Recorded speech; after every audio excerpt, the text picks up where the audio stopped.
Oke, hai, berjumpa lagi kita di dalam channel ini.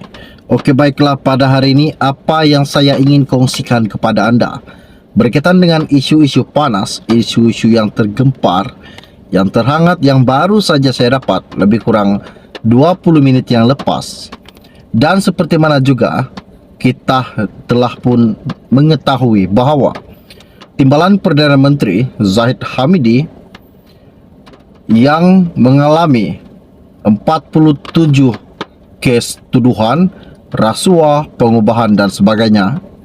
Hari ini apa yang kita didengarkan, Ahmad Zahid Hamidi sepatutnya merehatkan dirinya daripada memegang jawatan Timbalan Perdana Menteri.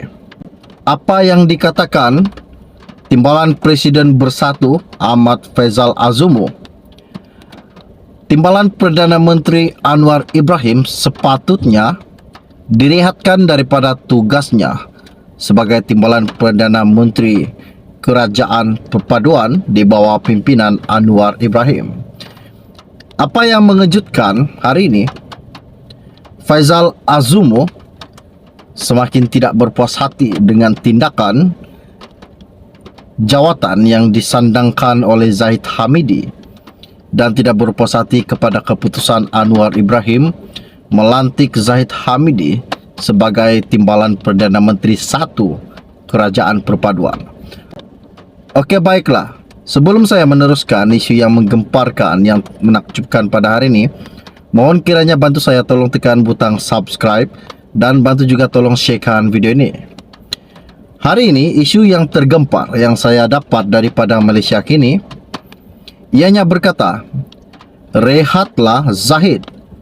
Jawatan TPM beri tekanan tak wajar pada mahkamah.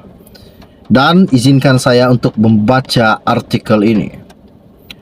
Ahmad Zahid Hamidi sepatutnya direhatkan daripada tugasnya sebagai Timbalan Perdana Menteri sementara menunggu keputusan kes mahkamah terhadapnya, kata Timbalan Presiden Bersatu Ahmad Faisal Azumu.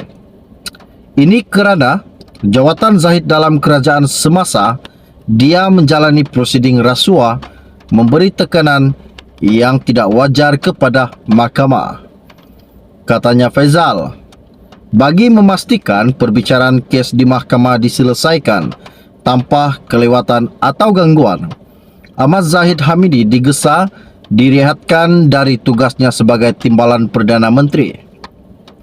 Bekas Menteri Besar Perak itu mengulas permohonan Zahid kepada Mahkamah Tinggi Kuala Lumpur baru-baru ini supaya pasportnya dikembalikan secara kekal kepadanya bagi membolehkan menjalankan tugasan rasmi sebagai Timbalan Perdana Menteri.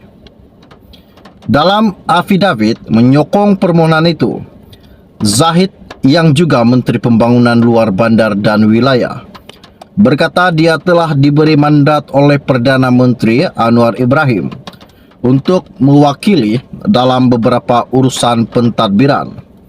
Oleh demikian, katanya tanpa memegang pasport sendiri akan menjadi halangan tugasannya sebagai Timbalan Perdana Menteri. Pasport Zahid sebelum ini diserahkan kepada mahkamah sebagai syarat jaminan tambahan selepas dia didakwa atas 47 pertuduhan rasuah, jenayah pecah amanah dan pengubahan wang haram melibatkan dana Yayasan Akal Budi yang mana prosidingnya kini di peringkat pembelaan. Mengulas lanjut, Faisal berkata, permohonan Zahid yang memetik kepentingan negara, memberi tekanan yang tidak wajar kepada mahkamah serta hakim yang mendengar kes dan ini boleh menjejaskan prosiding kes Zahid Hamidi. Katanya, pemulangan pasport berkenaan pastinya akan menyebabkan lebih banyak kelewatan dalam proses perbicaraan dengan berbagai alasan.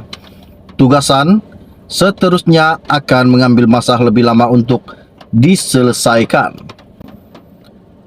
Katanya Faisal, hakikatnya pentadbiran negara mempunyai Timbalan Perdana Menteri yang masih berdepan perbicaraan 47 pertuduhan di mahkamah ketika ini juga perlu dilihat sebagai porosak kepada komposisi jemaah, menteri serta kerajaan secara keseluruhan.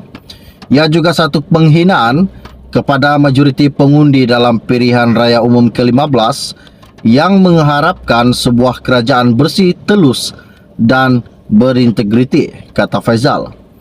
Menurut Faizal lagi, Anwar perlu merehatkan Ahmad Zahid Hamidi kerana tindakan ini merupakan pendekatan terbaik bagi menangani isu ini. Katanya, bagi memberi fokus kepada proses perbicaraan mahkamah, seterusnya membuktikan beliau tidak bersalah terhadap pertuduhan yang disabitkannya.